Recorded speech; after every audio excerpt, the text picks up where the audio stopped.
Agent on again in the club. Right. We thought he got cut, but it looks like he made the cut. Yeah. Just barely. Alright, Nick, who we got with us today? Today we have Black with us. Yes, sir. Thank you. I just realized you dressed in all black too. Didn't even notice that. Right. Every day, bro. Like that CB4 joint. Yo, my whole closet. Black, lickety black, bro. Right, I'm black, y'all. Right. Only real one know about CD4. Right, bro. Black. I ain't gonna lie though, because if he would have showed up in all white, that would have been real. That would have been real contradiction. Can we curse on this? Of course. I should have said that. I don't fuck with the all white, bro. I can't do it. So like, we got an all white party, like black. I won't be there. Or can I show up in all? Or either that or I'll show up. I mean, if it's a check, they gonna have to accept me when I get there, whatever fucking kind of clothes I wear. Looking like a dice with a number 1 on it. Looking like some nigga in white shadow showed up. You know what I mean? Polka dot. I'm gonna be in all black. You know what I'm saying? I'm gonna say I'm the thing falling around whoever's in all white. They should know what time it is. Oh, no, AJ, I thought you had something to say on it, but my fault. Alright, Full Black, another thing we do here on the show is... Oh, I'm sorry. Ow. Amen, say man. Ow. I'm not even really on your ass about that. Hopefully this helps you count back. Because lately, we don't know what you've been doing with these numbers, man. How many episodes that we have been doing this, Al? I want to say... We guys have been doing this for 144 episodes. Yeah, we finally got it. Ain't no +1, ain't no -8. I had to make a work for it. Yeah, I can't just give it to him. I had to make him work for it. That's incredible, yo. You had to make yourself work for it. I had to make them work. Right. Alright, well, Black with that Law and Order, go. Oh, we got all the buttons over here, so yeah, just letting you. Right, This is a certified hood classic. Al got a favorite in the top, but we'll get into it. Right. Black another thing we do on the show is we do have a quote of the day to get us started. Okay. Quote of the week. So this could be anything, a song lyric, anything that just comes to mind, anything that you live by, just anything. Okay. Let me think. Hold up. Quote of the day. It would be this is what came to my mind. Let's go. Enough is enough. Alright, well, what we do on the show is we don't let people just say shit. Right. We obviously the famous question is, what does that mean to you? Okay, so it doesn't mean anything more than it does. That's why enough is enough. I think we often spend so much of our time pursuing the idea that, it's a comparative value or a basis in which we quantify something, but something as it is what it is. Therefore, enough is enough. If you want more, you're going to get less. More or less. Knowledge. I like that. Alright, it's going to be one of them episodes. Yes, sir. Oh, actually, let me get this button right. Right, let me get my, now I know what to do. But, alright, I guess we can get these questions. So, Black, what is it that you do? And I say that to say, because going through your Instagram, you do so many things. So I can't put you in a box. Like, you just do this one specific thing. Yeah. So what is it that you do in entire? I follow a path that leads others to authentic expression and identity while using hip-hop as a medium and a unifying factor. And so I can use hip-hop when hip-hop uses me in any situation. And that's whether it be in an educational facility or a juvenile detention joint or a corporate joint or a radio station or on a stage.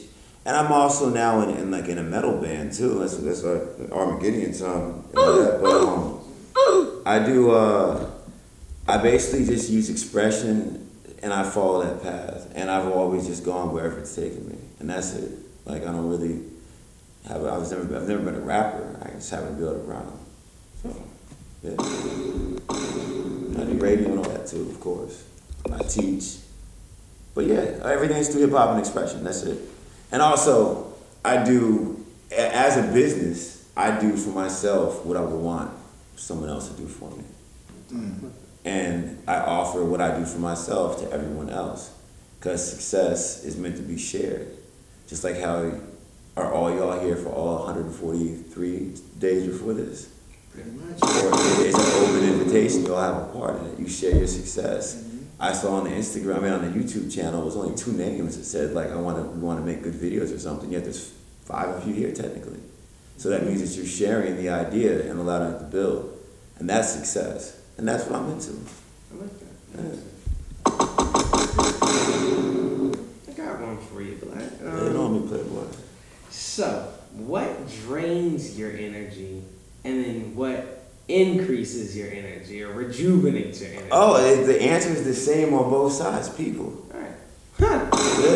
Yeah, because I put up a post about this recently. I try to give 100% of myself to everybody that I encounter, and sometimes I also receive 100% of other people. Or sometimes I might go through a day. Like today, for instance, I didn't have a plan to have as many conversations as I did, but I ended up talking to my homie in Minneapolis. My homegirl's in Singapore right now. I was talking to her all day and shit too. And then I was dealing with like the usual plot and plan and talking with the band. I had several other small yet meaningful engagements. And those things can be draining, and they can also be like energizing. Like sometimes like it was called like what we call a success hangover. Yeah. And like the first real big success hangover I ever had was back when we opened for Snoop for the first time. And the next day I felt horrible. And I was like, not because I was hungover, but because like it's something, you know, I think also like, you know, you so much of yourself is given to something and so much energy, and then the next day you're like, yo, I did that. And you realize that the mountain is behind you now. Right. And you're now at the bottom of a new thing, and you gotta figure out, well, what next? And then all that comes at the expense of being present. So like I try to, you know, go through there. But yeah, valleys and peaks, man. Valleys and peaks. I have more energy at the bottom than usually than at the top, honestly. I got one for you. What's up? What's your definition of a lyricist? Definition of a lyricist? A lyricist is someone who thinks and expresses their thoughts. A lyricist is not what somebody thought somebody thinks. So yeah, I'd say that's kind of how it works, I think. No pun intended. But, you know, I mean, rappers indulge in other aspects that can become lyrical. I think that we confuse the lyrical medium with the lyricist, because think about it, like a ghostwriter, they don't rap, but they're lyricists, technically.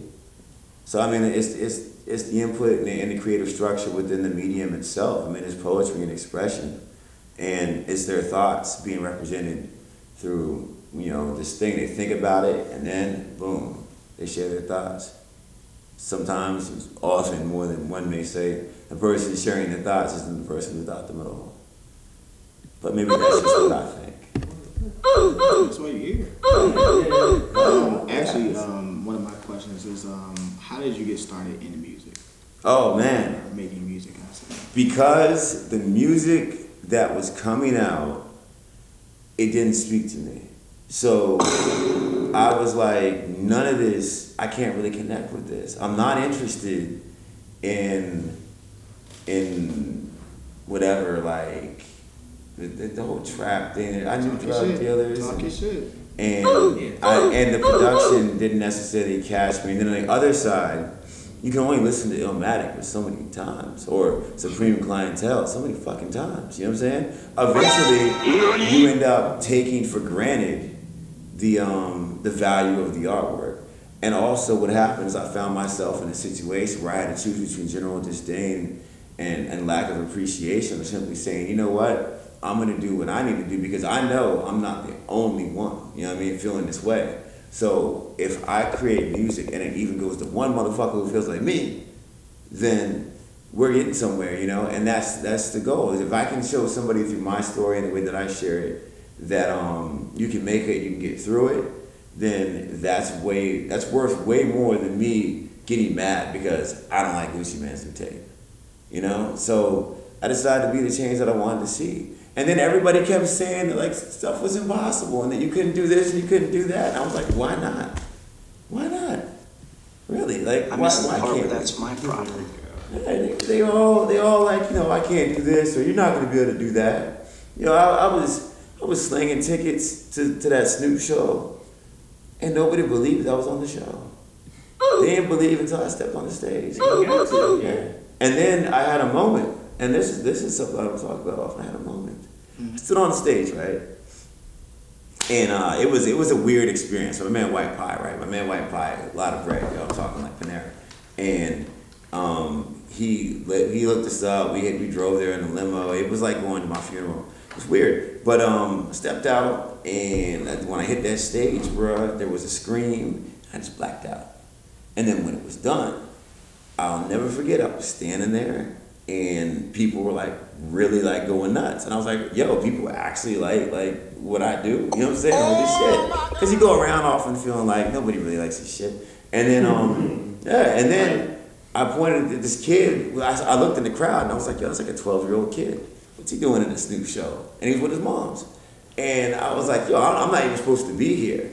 And his mom pointed at me and said, no, you're exactly where you're supposed to be. And I said, oh shit, she got a point. I posted about that online and the person said, I'm the kid. And I was like, well, that's weird. But yeah, like that was something that really made me say music has to be what it is for me. Not like, oh, I'm gonna get in the industry, my goal, I'm gonna get on the Billboard and I'm gonna go this and that. My path has never been that, yo. My path doesn't even require that necessarily. I talked with Shorty today, we were talking about like, yo, you could take over the world, but what if you realize this world ain't worth conquering? Like, if you have everything, you don't have anything at all, dog, and you'll never know what's for you. So, That's deep. Yeah. You absolutely don't need everything because the necessity is often based off of context. And how can a university have a context that requires all things? If you needed everything, in reality, you would need nothing at all. We all have needs, though. We need oxygen. We need there's a system at work here that sustains our life, even. And if we don't have those certain things that are always perpetually providing for us, we can't even exist. I discovered God through breathing. You know what I'm saying? Because it's like, how is it that people are arguing all day about, yo, God love doesn't exist. They're fighting and all this shit. And they're taking it to a whole point where they have to argue about, like, this whole who's really right. All I know, right, is that there's this whole room right now is full of something that's invisible. And if it wasn't here, we would all die. That's air. It's empty space. Period. We would all suffocate and die. And that in itself is divine. That's something that has more power over any of us. So if that's true, if you want to place divinity upon, about superiority, air's got it, bro. Air has got it. Yeah. Shout out to my nigga Air. Yeah. Shout out to my nigga Air, right? Yeah, holding it down. And when you fucking pass away, who do you leave your stuff to? Your heirs. You know what I'm saying? Yeah. New packing there. Yeah, man. I profit off of my mistakes. My mistakes are my heirs, bro. Like, when an expansive time, that's an error. You know what I mean? There's so many different ways that you can look at the building blocks of language in itself that help you understand that this reality is mostly an illusory consensus. And I try to use music to expose the different ways. That's part of my lyrical approach, and the way that I communicate in my vernacular is I try to look at reality from somewhat of a twisted perspective. Because, I mean, man, most of this shit ain't real, bro. Most of this reality, this stuff that we believe, this context, these things that we compartmentalize through genres and titles and music, art, rap, hip-hop, singing, all that's why I like melodic. I hate fucking melodic hip-hop, but I respect it because it's something I would never do. It's something I don't consider myself capable of even doing because I don't understand that symmetry. But yet again, with its symmetry, pockets, empty space. So, I mean, there's something divine in all of this, bro. The one thing that is human is an opinion. That's true. Boy, that's a contradiction. Yeah. Coming from a human. Yeah, man. We're walking and talking, dog. And we're sitting and understanding. Let me throw something at you. Uh-oh. What do you think is one hip hop album or several that is very underappreciated? Supreme Clientele, Ice-T OG. It's kind of a toss-up. We'll just say both. Gucci Mane, Trap God 1 and 2. I think three. I think people kind of got. I prefer 2 over the other ones though. You know what's really underappreciated, despite it being wildly successful, especially by the lyrical hip hop crowd, is Young Thug Barter 6. Have you ever sat down? That shit is incredible. It is. Like, it shows that if you make him sit down, and actually, because remember when that joint was coming, it was like, it's done, I want to go on tour or whatever it was, and they were like, no, you got to go back, and they delayed it. And that joint is crazy. To Brettt. Yo. Radford University, freshman year, he sat me down and let me listen. Yeah, my man Bando did the same thing. Because I always thought Young Thug was like, because that was back in the days, he was, Bro said, no, listen, bro. I said, alright, nah, man. The horses came on when he put the brack in my brack. Like when he started talking like that, I love me some Birdman, bro. I think Birdman's an underrated rapper forever because it's like, yo, you gotta be cold. You gotta be ice cold to say so many whack lines. His delivery is impeccable. And yet, you know what I'm saying, you're unmoved by any opinion. That man is like a wall to which no graffiti can be applied. You know what I'm saying? Stunner man, you know what I'm saying? Stunner man, baby. Yeah, yo, I love my hood. You know what we talking about? You recall. The nigga died. They said the nigga shouldn't have died. The whole hood crowd. This nigga's bars. What happened to that boy? Yeah, this nigga's bars. Literally be bars. But like you can't. Over your head. You can't do it, yo. You know what I'm saying? Like Stunner man, yo. Like, yo. Something like my daddy. Yo, look, Birdman, yo. That's another cat, you know what I mean? But people, I think there's a lot of genius and a lot of dumb shit. That's why simplicity is so complex to approach. I mean, like, if you listen to any of that like dumb shit, you know what I'm saying? And I don't have a better way to describe it.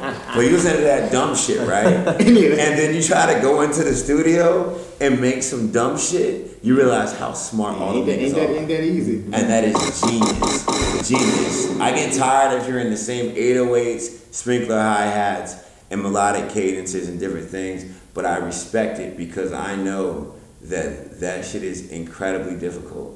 And you have to access a certain level, a certain line of thought. That's why Gucci is kind of like the father of lots of those different styles because he's a master at simplification.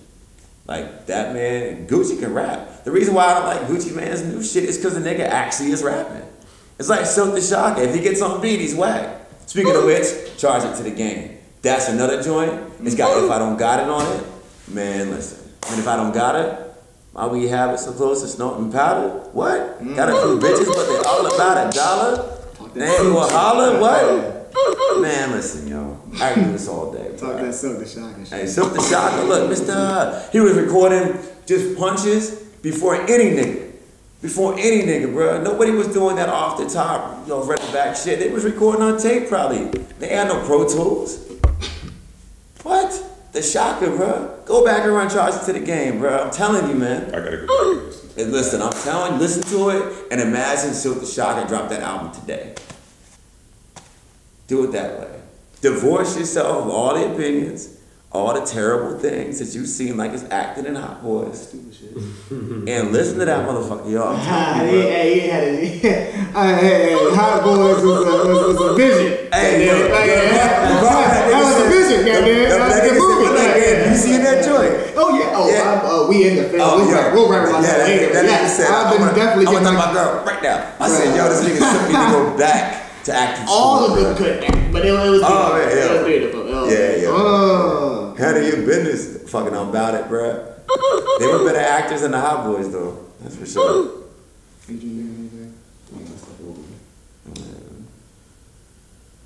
mean, I would ask, like, how important you feel music is just to us as people. Like, do you feel like people really appreciate? No. We don't even have to work to access it anymore. Motherfuckers don't value music for anything at all. Motherfuckers look at music as a way to get rich. They look at it as a way to get rich. They look at it as a way to fucking be cool. All these different things. But music, back in the days, you know what I'm saying? Way back in the days, whether you want to take it to some slave shit or some fucking tribe shit or whatever, music had a harmony just like how it has the power in the church. Music was a way for people to connect, not profit and capitalize. You know what I'm saying? Music was a way for people to find an identity greater than themselves, but not greater than everyone else. Now we aggrandize ourselves through music. We try to tell all these cool gangster stories. It's become maligned. You know, one of the things that I think about a lot, being that I like teach kids, you know what I'm saying, is like, what is hip hop gonna mean to them? And one of the most bizarre experiences I had was, you know, I go and I teach at the private school. Shorty wants to rhyme about horses. I go to the joint in like Churchill or whatever, and every sixth grader is riding to the club with that stick. You know what I'm saying? And they got this and that. I'm like, yo, like, clearly there's a disconnect somewhere with reality. I'm not saying the horses is any realer than riding with that stick. But what I'm saying is neither person was rhyming about themselves and their human experience. And I think that's the thing that we're missing the most, is like we create people and personalities and characters versus injecting our character into our art form. That's how we end up not owning any of it. And of course, also the main things, what are the most broad emotions? Anger and humor, laughter. So you make music that makes people mad, or you make music that makes them laugh. Or of course the third is you make music that makes people want to fuck. And that's it. And that's how you dominate most of it. You present it in a large scale. We used to have to dig through crates. We used to have to look for shit. At best, you know, Spotify might suggest something. But I mean, even then, we're taking suggestions from a fucking machine. Yeah. We're not even talking about music anymore. We're posting about it. You see how quick an album come out and get 8? You look at, I don't even fucking like Kendrick's newest album I talk about. That shit doesn't do much for me. It just doesn't. I respect the hell out of it. It's genius work. But do I want to listen to that shit? No. Somebody, not trying to cut you off, DJ Academics was saying, like, the reason why everybody is so hyped on first week numbers is because, like, once the second or third week, like, music is so fickle. Yeah, like, that shit, like, but at the same time, if an artist has an audience, it's because those numbers that go down does not mean that their monetization is going to just go down with that. Right. It gets swelled because at that point, that personal connection is what actually leverages their ability to capitalize beyond that record. It's now that music used to be the burger, now it's the soda. Everything else is the product that you want to try to sell. Music is very much like an ancillary product, which is sad because you put your most thought into it. And now, you know, they want some bullshit that they can attach. That's why, you know, you had like Bodak Yellow or whatever. That was the dumbest, most bullshit fucking record at first. But what it did do was it did expose you to the incredibly interesting personality of Cardi B in a new way, besides as a hoe on a reality show. She had something else and she fought back. She was an underdog. And I'm not dissing Cardi or shitting on her. The whole world was shitting on Cardi forever. And now she's you might argue that she's on the same level as Nicki. You know what I mean? And at the same time, niggas thought Nicki was fucking lame and whack at one corner, blah, blah, blah. She, you know what I'm saying, Kanye almost deleted her off Monster. And if he didn't, she may not have that career. But I'm just saying, man, like, it's just music is not seen as the thing that I think it should be or appreciated as, because music is not your numbers, it's not your plays, it's not your streams, it's not your followers, it's not anything except you expressing yourself through this art. Music is not subject, or it does not require the appreciation of others. It is a creative outlet. And we are totally in an era where that is reversed now.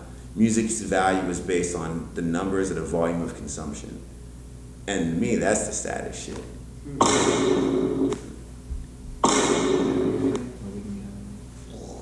Yeah, right. I wish I had one, but that was a might get out. Yeah. All right, that's enough. All right, that's enough. Y'all want to get these topics then? Yeah. Into these boxes. Oh, actually, real quick, Lay it on. our girl Haliah, she said you actually have a connection with her. You were her Art 180 mentor. Yep. So, right. See, I come full circle. Right. That was one of the most important and incredible and also life-changing experiences, because sometimes, man, you went up in situations. She was part of Buck 80 and some change, won't she? Ask her about that. But like you end up in situations, man, where you're surrounded by these young people, And I don't try to approach young people as an authority figure or somebody who's like more skilled or more wise or anything. Because the truth is that when you walk in a classroom and you think you know shit, they know way more than you because they have not decided that they know anything. They're learning. And the boundaries of our intelligence are defined by the limits in which we place ourselves in, which is called knowledge. Oh, I know. The moment you say you know, you've canceled all opportunities you learning. And being in the presence of young people who view music, like, for instance, I'll take like a Bone Thugs instrumental, right? I'll bring a Bone Thugs instrumental to the class, right? And I have the kids write to that joint and see if they'll fall into the Bone Thugs pocket or not. And you never know, some kids will rhyme double time and have never rhymed before just because they hear that. You know what I'm saying? Some kids won't, they'll take it to a whole other direction. But the whole thing is neither of them has been exposed to this medium beforehand and been told what it's supposed to sound like. You know what I mean? Mm-hmm. And so that's like the illest thing. And like that experience, man, that was some life-changing shit, yo, forever. I don't know whose heart, you know what I'm saying, is inhabited more, mine or hers. Well, it's crazy how the teacher is saying that. Usually it's just like the kid is usually supposed to get that type of reaction. Like oh man, I advise anybody and everyone to work with, if you have any opportunity to get involved in working with young people in an educational environment, you can totally change everything. And when I worked in some schools, man, like I witnessed a lot of strange things. And a lot of different aspects of the faculty, their responsibility was based on their responsibility. Meaning as long as they could account for where a child was, they felt like they were doing that. They weren't focusing on reaching the kids. I understand when these kids go home, sometimes they don't have anything. Sometimes the school is the only safe place they have. But at the same time, you know what I'm saying, a mattress isn't sleep, you know what I mean? And you know what I'm saying, and a house isn't home. You gotta reach these people, bro, and like being somebody who's coming in and not being, shall we say, like chained to the statistical expectations of standardized testing, which of course is how the funding mechanism, generally speaking, of our public school systems and whatnot. Like, as somebody who's basically a free thinker, you can come in there and you can activate all sorts of different sorts of change, and you can help empower those students to have a bigger perspective than just the limits of the fact that, oh, Miss Johnson doesn't like me and algebra is dumb. You know, you can give them something else and maybe they'll see that they can have fun at school and it'll be more than just a place to hide and to pretend that nobody can see you and be invisible. And then be labeled a failure and then be labeled somebody who's not smart and then to adopt those ideas and those labels and take them with you all through your fucking life. Like, that's what all of us can do just by taking one day out of each year and doing something in a school. That's right. Go do that. And for all you people who want the short version, yeah, you can get some bread on that shit. So there you go. Nah. Don't do that for the first reason, man. For the first reason. But if you do it well enough, you'll cash a check. And you can actually use that check. And then what you do with that money is dependent upon you. But people think that education, because again, the reason why I bring it up is because the pay model for teachers and schools themselves is severely underfunded, and you know, teachers are severely undervalued and severely underpaid. You want to talk about music not being valued? Teachers are valued way less than anything in this world. Yeah, and they are the ones who literally, when you had to deal with your kids through the pandemic, you realize how much your kids suck and how much they deal with them for a vast expanse of the day. And you know, as an educator, you can get rewarded through the experience as well as monetarily. A lot of people think, I'm not going to take my talents to education because there ain't no money in there. Those who can't do, teach. Nah, yo, those who can should teach and show people, because when you show something that you've learned, they can show you a new way to learn it. And when that exchange happens, you get better at what you do. There's nothing, I've been in front of thousands of people around on stage. There's nothing more terrifying than like 6 to 8, 10-year-olds who are just looking at you. Freestyle for them, then you can tell me something. I'm just saying, yo. So yeah, go to school, man. If you didn't want to go to school as a student, go to school as a teacher. It's so much more fun. Get a pass though. Yo, yeah, go into the office. Don't just walk. Yeah, go to the office. I'm trying to learn. Don't be overly ambitious. Right. Be willing. Like, this is, as we were talking about earlier, how can you say that you understand a system that you've never been part of? Put yourself in the system, see its dysfunction, and then work from within that system, even if after you've exited and did your volunteer bid, discuss and approach your next introduction or experience with that system with the knowledge of the experience you had previously where you were clearly aware of the encumbrance of the dysfunction. And use that as leverage to facilitate a greater sense of change within the faculty or the infrastructure, or if all else fails, just leverage it upon the student body. It's the same thing as any sort of infrastructure. Ultimately, the employees work for the boss. The boss, you know what I'm saying, they say, but then the boss finds out if he has another boss and his performance is based on their performance, that boss actually works for all his employees. Your failure is dependent or contingent upon the failure of your instructor, as well as your administrator. So if you can point out, if you can make these people, their failure be exposed, and then if you have to, inspire them to have the shame component, because in politics, especially politicians, shame is the name of the game. You can shame a person into saying anything. And if you find the right, honest, truthful thing, whether you know there's a lame duck, you can shame them into saying, oh, we do really need to fight for this change. People think they have more power than, you know what I'm saying, than they do, but they have a different kind of power. And they just want to stay employed so they can go in and get that check. So yeah, I'm glad you brought that. Because yeah, it's not just about collecting a check, but like you gotta kick up some dust, bro. But if you feel like you're wasting your time, I'm just telling you, bro, like, yeah, you can get a rectangular piece of paper for that shit with a number on it. And I got a lot of them. Next. Yeah. From the man. I guess we can, right, football, anybody? Right, yeah, but I don't know nothing about no sports. At all, yo. Adrian, if you wanted to have the floor, other than that, nobody else really has anything to talk about, man. I want to ask a question about sports. Go ahead. All right? Because look, my entire life, right? my whole, like, we'll go Kendrick, all's my life, right? You know what I mean? I ain't had to fight. I've had to try to sit in the back and just listen to people argue over shit, because you know what? I don't understand a point. I don't get the point of a point. You can never inspire me to run 100 yards to cross a line so some nigga can say you get 6 of those. It just don't work for me, bro. That's not the score, that's a point.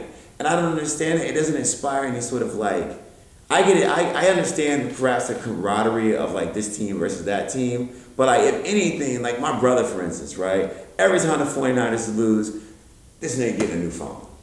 Cause he breaking it. And it's like, yo. Why does it matter? I think it gives people an outlet. You think that's what it is? Yeah. Okay. We are trapped in a machine. And then there's this thing called willful ignorance. Oh, yes. And we use sports as a way to... And it's easy, it's nice to them versus us, something without like... Without investing too much into We got it from the Romans. See, that's... Oh, they used to do some Coliseum type shit. They were gladiators. 5 rows up talking about, get on! Yeah! Nigga, you come down here. No! Hell no! Get on! We won! Our win. Okay. And I've never been able to identify with a team. Oh, no, you gotta take it away a little bit. You gotta take half of your brain a little bit. But yeah. The majority of it. Okay. Because I honestly was thinking about that the other day. I was like, that is kind of crazy how we just root for How these black teams. people, especially Damn. people support sports. We'll live and die for some sports. Mind you, I grew up. I played football. Yeah. 3 bones playing it. So like, you know, I feel like I can speak on football, but like as I got older looking at it, bro, it's like, you know, I look and I see that they done paid a quarterback, you know, Lamar Jackson. This brother is a bucket, a true bucket, hell of an athlete. They deserve to pay that man. But it's like, you know, we look at it and they show us how much money this brother made. And we'll never think about like, well, somebody had to cut this brother the check.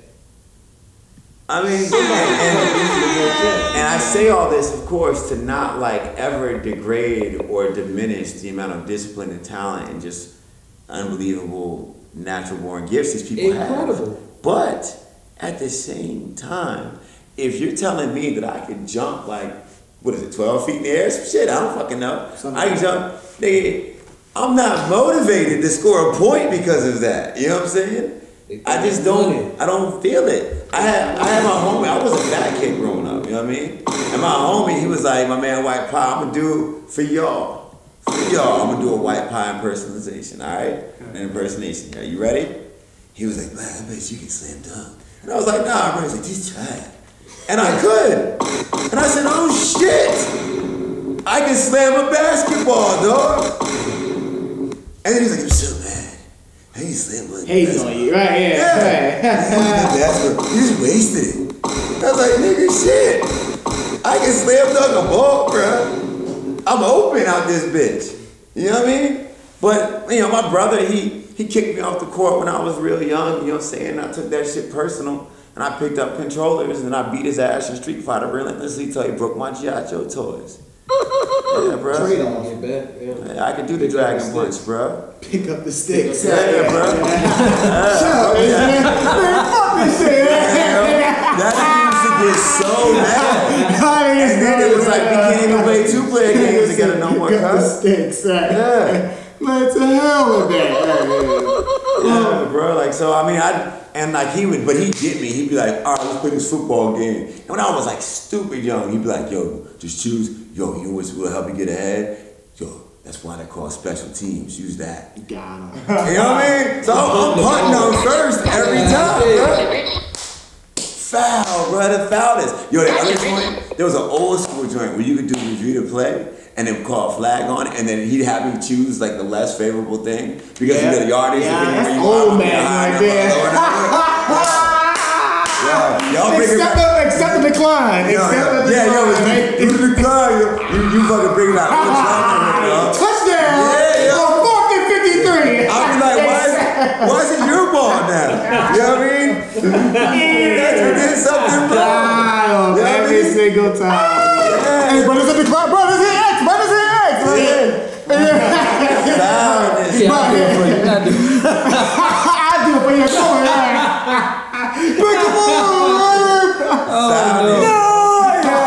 and he used to do me wrong.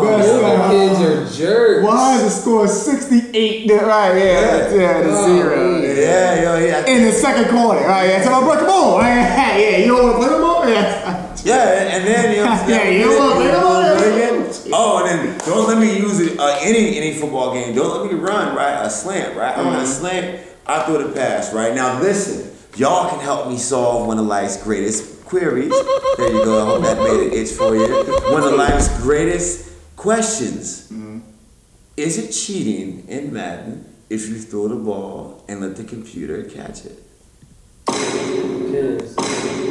I'd say no, but I remember niggas used to say, bro, you letting the CPU play, like you letting the computer play, but it's like, nigga, like on a slant, that's a very quick reaction, and I'm thinking not like. That's just him mad that you can't defend the slant. That's just him being mad. He said in every play, if the ball is in play, you're supposed to be controlling. You're supposed to switch to you're supposed to switch in the air, shit like the players, I guess. I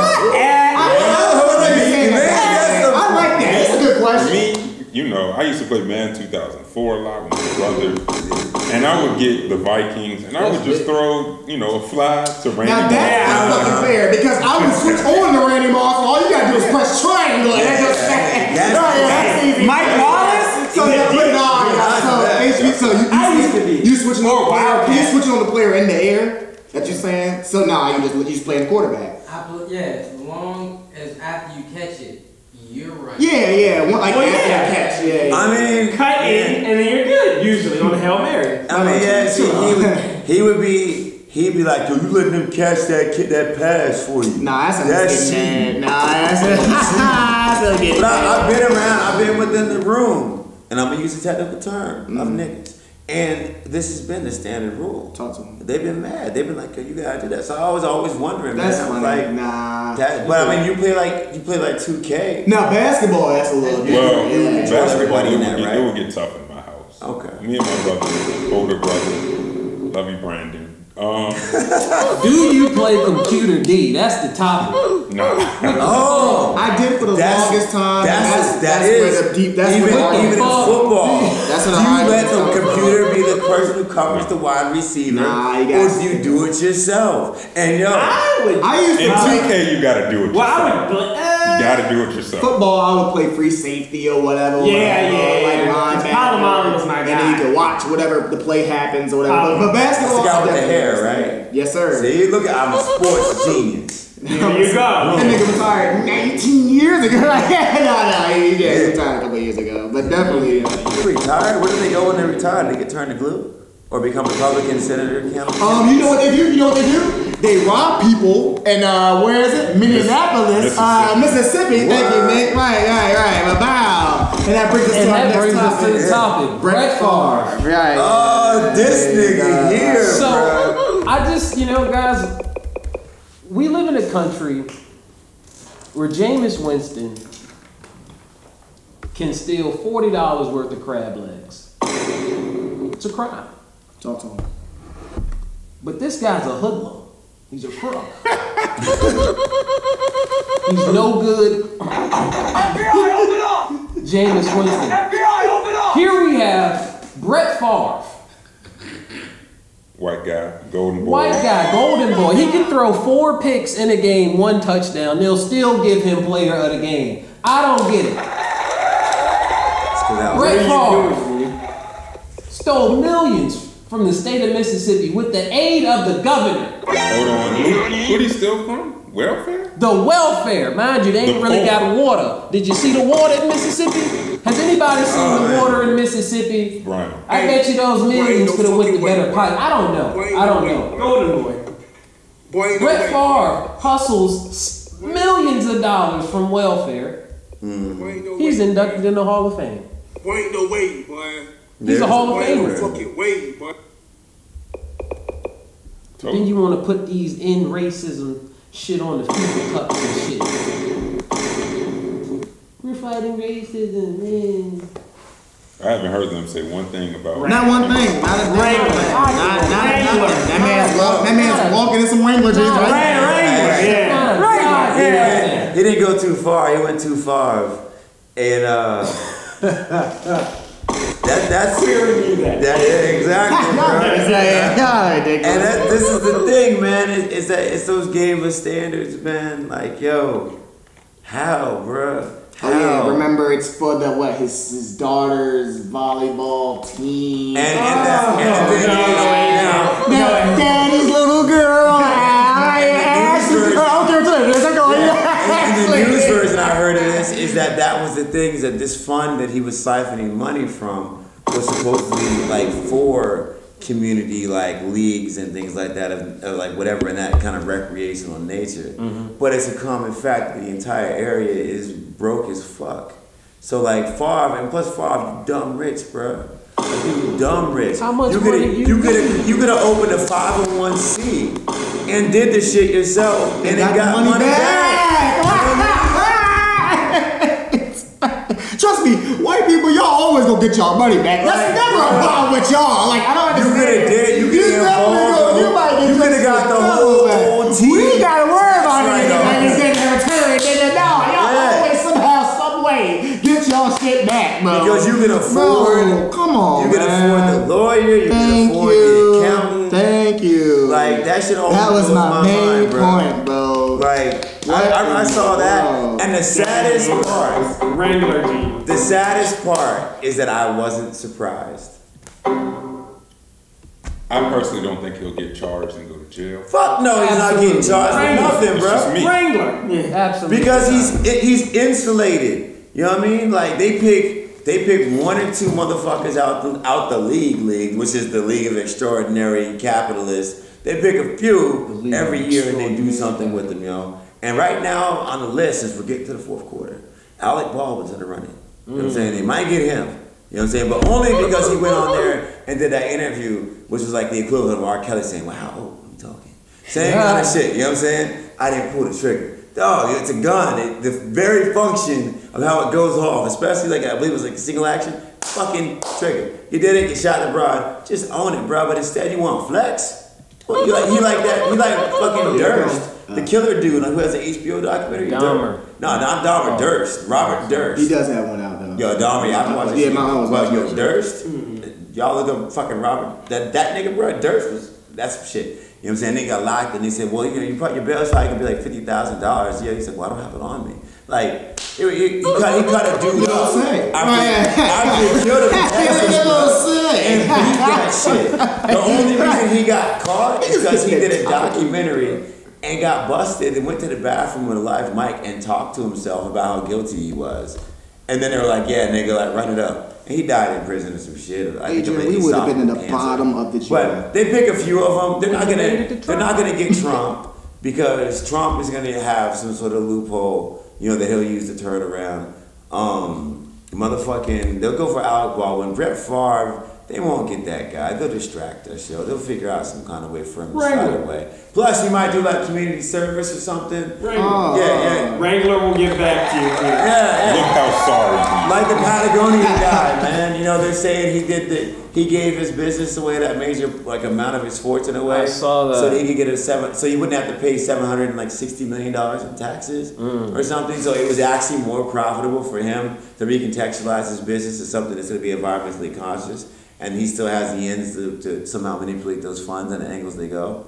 Like, in the media, we just see him as a good guy. Yeah, you know, like, the games. I get tired of fucking America's hero. Exactly. Yeah. I think so. I don't know, bro. Like Brettt Farve, he'll finesse that. Thank God he threw that half body pass to get y'all. Y'all picked it off, so he didn't get too. Y'all think Thugger will get out?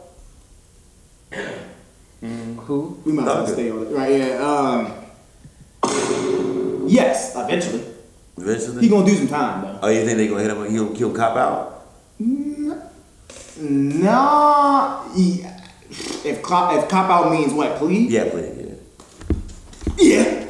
Sorry. I'll put it on the 84 podcast. Yeah. I mean, yeah. That he was smart. No. Doug. Young Doug. Oh yeah. Yeah. That doesn't mean he's snitching. That doesn't mean anything. But just Oh no, you take a plea. Get the hell out of there. Like we need your millionaire. Get out of jail, please, so we can make some more money off you, like we were talking about earlier. Right? Yeah. So please get out of jail, please, so we can.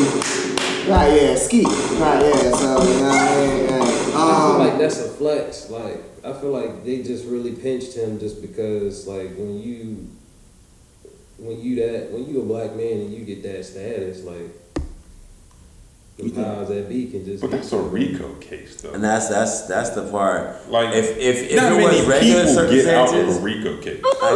The RICO is contingent upon like your state level RICO, not federal. Oh, it ain't federal. No, it's just a state. So that's that's a good why point. they run them state so that if you do beat the state, the feds can swoop in and then pick it up. That's a good point. That's a good point, HB. Now, if it's a federal RICO case. No, it's not get twisted. They treated it. They definitely try to treat it like one. And it's kind of like a discovery version, I guess, if you run it through the state first. That's fucked up, man. That's wow. You gotta think, like, the worst part, y'all ever been around some rich niggas before? Like some real rich niggas? They don't know what the fuck's going on around them, bro.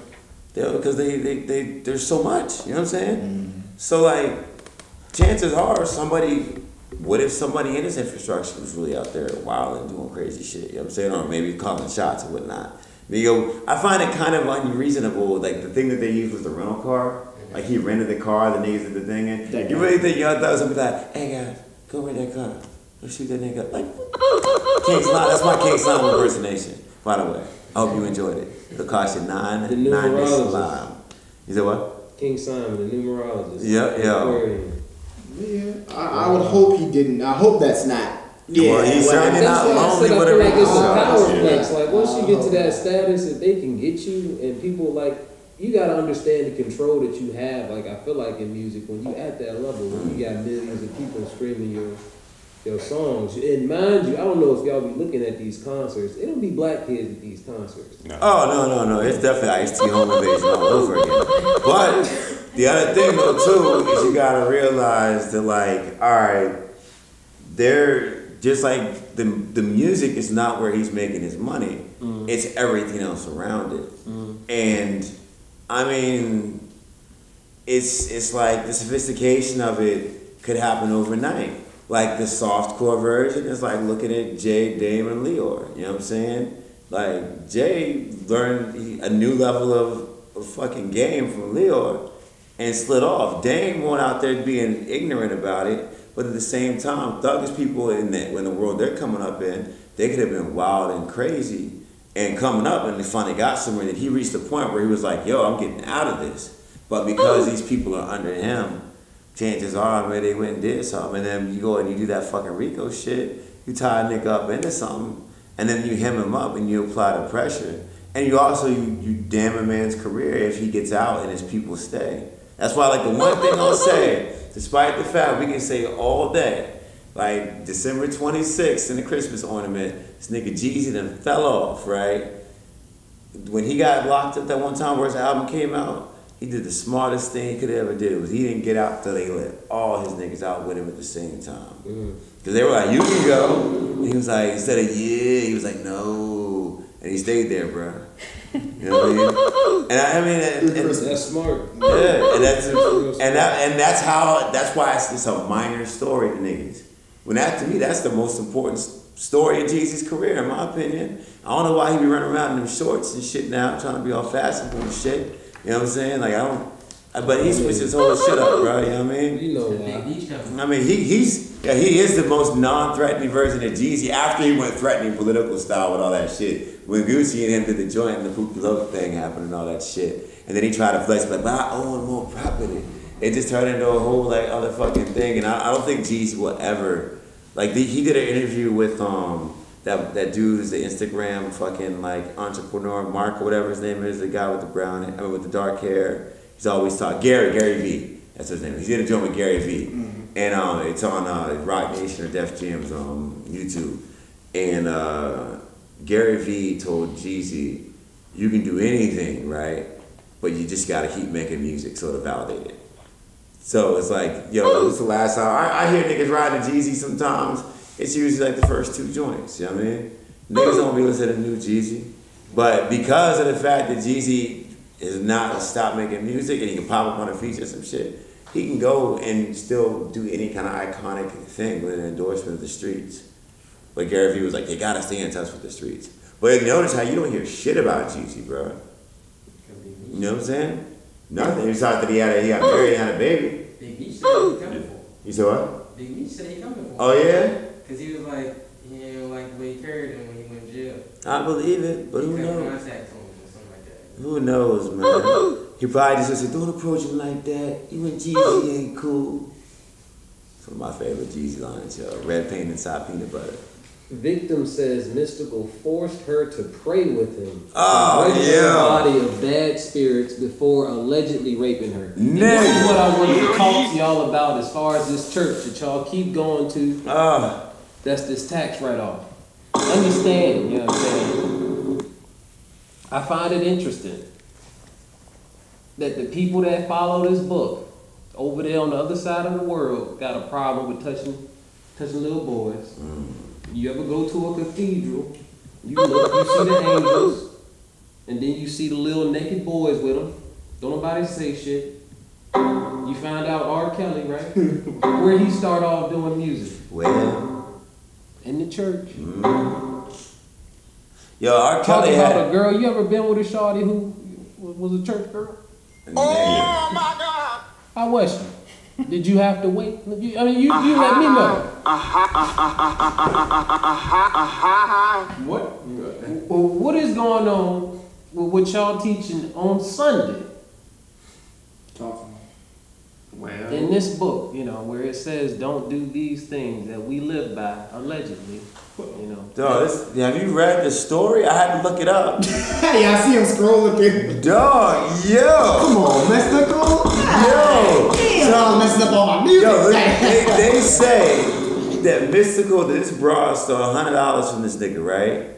And he said that he was so upset that, you know, he had this altercation with her. He pulled her braids out of her hair, and then he took her keys and cell phone and prevented her from leaving his house. Standard crazy nigga procedure. But then, at some point during the evening, Mystical, who was allegedly high on drugs, now we're getting somewhere, held the woman down and raped her in a fit of rage. But still, this shit is that's not enough. That's not disgusting and disturbing enough for your standard story. You know why? Because danger is approaching. This man apparently said, the lady says that Mystical threw rubbing alcohol on her and forced her to pray with him. Bruh, not the isopropyl. Yo, he was probably 70. Yo. And I love mystical. That shit hurts to even read. I don't speak of this in jest. You know what I mean? Kanye album. Nigga, he was mystical, man. Mystical, nigga. You may need to revisit the Bible. That's all I'm saying. Man. I don't know. It's the same man that said, if you see him in the forest with a grizzly bear, help the bear. And you went to church with him? Hey, we gotta go. He didn't lie. He didn't lie. We gotta go. Yeah. He definitely did say, leave him alone with the bear.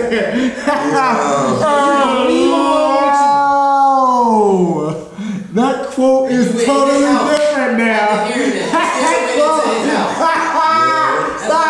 Stop, but that quote hits so different. Guys, when are we gonna care? Oh right? my. What are you doing? One more time. Doing step, bro. Did you see the clip of the pastor choking a woman on film? Adrian, Say you did. Adrian, we can't. Did you see it? Adrian, we gotta go. We got some commercials. We gotta go. A lot of church aunties are gonna be upset at Adrian. Oh my God. No, Auntie, I'm just asking you. Think about it. Think about it. Right. Yeah. I will say my main thing, because I'm not a big church person, but I'm a big spiritual. I believe in you find Some your gotta God. There's a difference. Some gotta get it. Yeah. Some I gotta think get it. that the fellowship aspect has been turned into something extremely negative. I love, God finds the sound apparently of his choir and stuff pleasing and people being within the house of worship. However, these are people who've totally taken the scripture and used and abused it and led with fear. They turned the scripture into a picture, bro. And you know what I mean? And after that, bro, you see these crazy people who went and perverted the essence and False prophets. it's just the real prophets in the bank though. You know what I mean?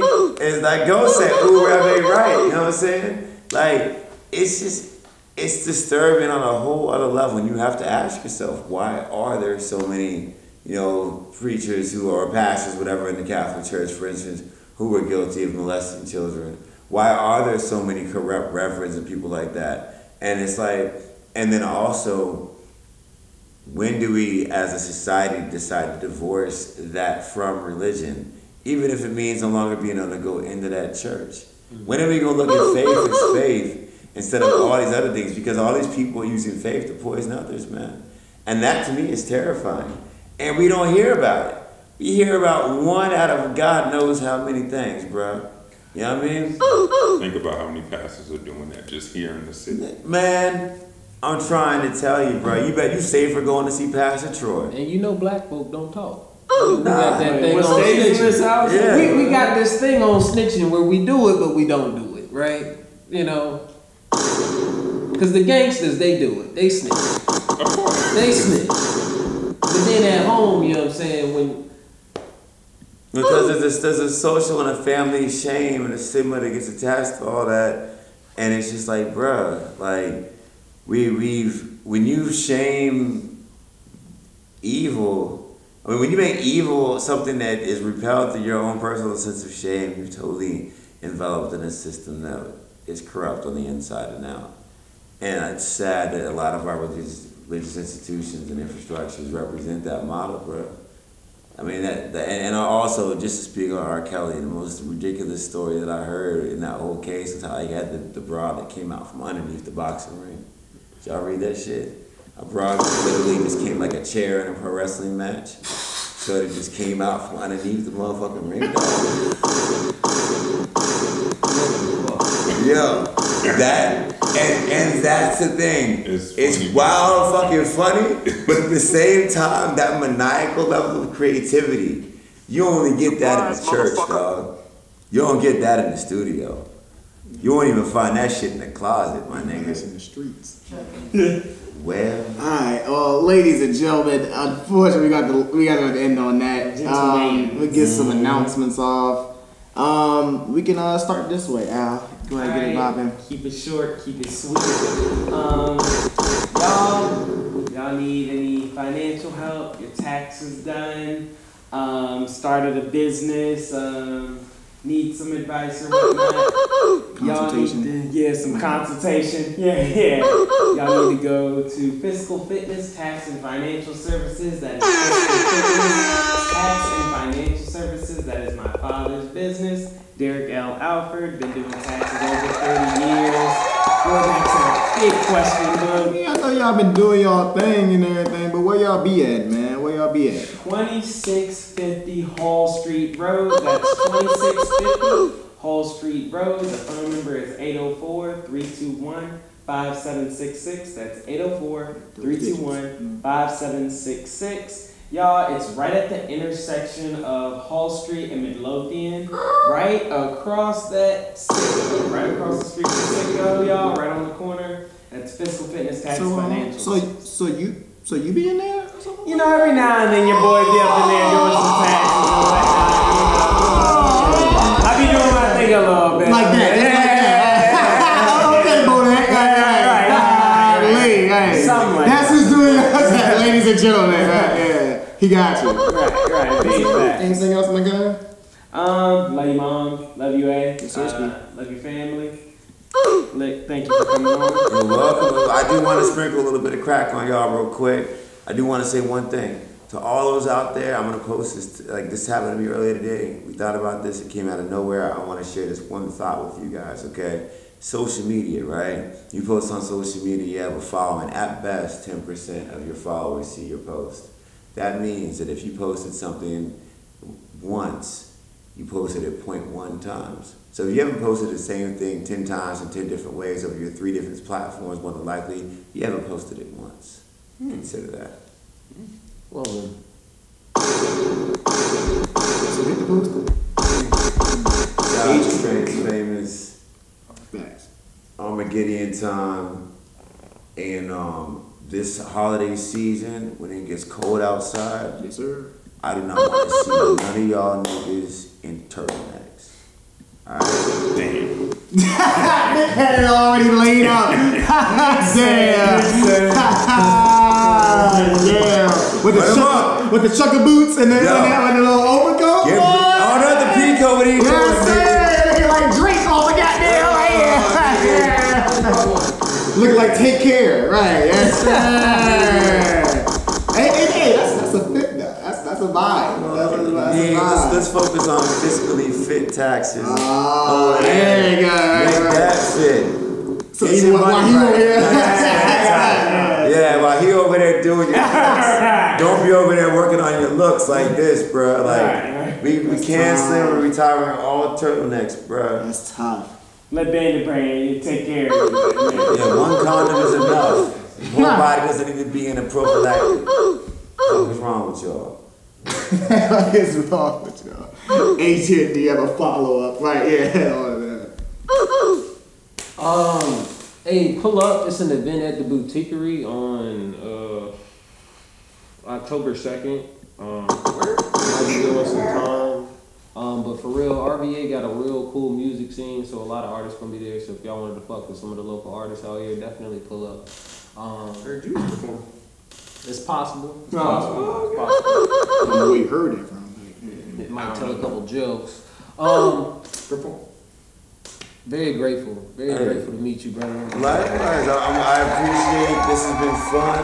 I don't typically have canned things. We rarely talk about the disgusting natures of church and the different things that happen there in any of my circles. So I'm glad that we got to do that. I would also like to add to this 3 things that are worth your time. 1, Iceberg Slim's book Pimp, the Autobiography of Malcolm X, and I'll give you a choice on the 3rd one, which would be either A Happy Pocket Full of Money by the Dr. Jakarta, I believe, or you could read The Power of Now by Eckhart Tolle, or Think and Grow Rich with Peace of Mind by Napoleon Hill. All books that will change your life, open your mind and your perspective, and stop being a weirdo. Respect women, man. Damn. Stop creeping on the show, respect the women, give them space. You know what I'm saying? And stop posting online like you're better than people, bro. The internet is one slice, one moment of your entire existence. Exactly. He can't even do your taxes that fast. Yeah, we can. At least gotta do that. I can't just. You can't crop down. Yeah, that's facts. But don't believe this. Yeah, great. But the biggest lie you're being told by society is the one you're telling yourself. So if you want to get free, recognize your own captivity before you decide to try and free someone else. Peace. All is mine, guys. All is mine. You got one, Jesse? Yeah, Jesse. Boog. All good. Shout out to obviously BlackLiq for coming through. Thank you. I don't know why I just had a brain fart, but yeah, J1 Day One shit. J1 Day One shit. Films, projects. My two guys got actually 2 projects coming up themselves. Really proud of our process. You know what I mean? We're getting better. Nick obviously has an announcement himself. Not an announcement, but you know, if you don't know, then now you know. Hold might want to type it out. So I'll let you go. If y'all weren't on Instagram last night, I made several announcements. I was gonna drop clips of the film that we got coming up. Hey, some good reviews out here. Some niggas in my inbox telling me, hey, this is keep going. This is on the phone with a couple people. Say, hey, you're going. This is gonna be massive. So very proud of you. Cause you know, BlackLiq, we only just do the podcast. That's absolutely. That's all we do. We just sit here and do a podcast. That's the only thing. We don't have clothing brands. We don't have film production companies. We don't have comedians. We don't do nothing. We just the one thing I do know is y'all don't have turtlenecks. But so we on our way, right? Yeah. So we on it. Yeah. Alright. Yeah. We alright. Yeah. We about here. Okay. You can start a whole new podcast called Turtlenecks and Taxes. Hey, if you see this turtleneck, he must have fell off, man. Hey, that fell off, man. You seen that nigga out? What happened, bro? Turtleneck on his way to church.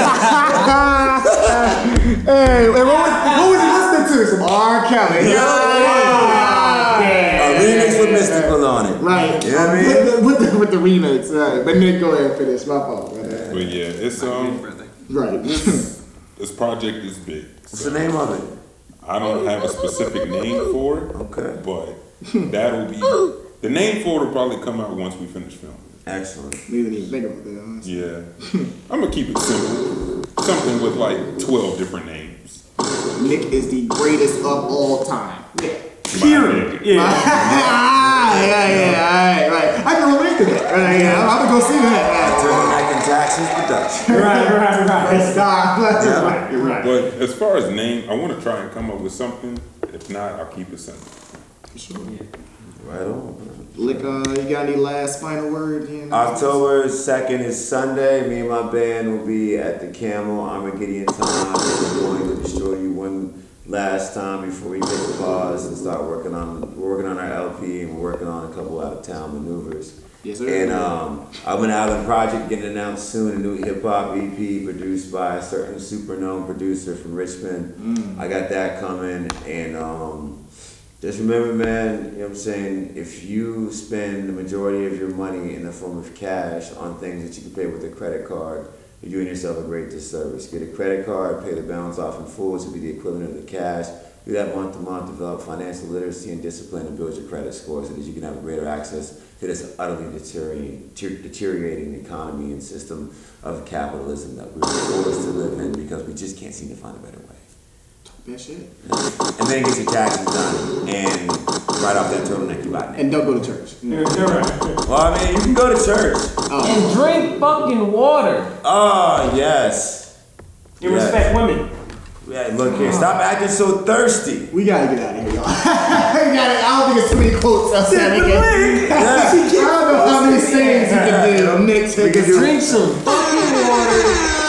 How do you do the taxes again? How do you do the taxes? Dance one more time. Hey. Alright, so Start drinking some water. Gotta drink my water. And then just, you just gotta, you know what I mean? That is all bro key. Yeah. So somebody checking in, hey, what's going on with my time? We on it. We on it, yeah. Nick, get us out of here, please, man. Alright, so thank you Thank you, yo. Right, far back. Yes, sir. Connect. Can't too far to get Jesse. Alex. And this was the 804 podcast.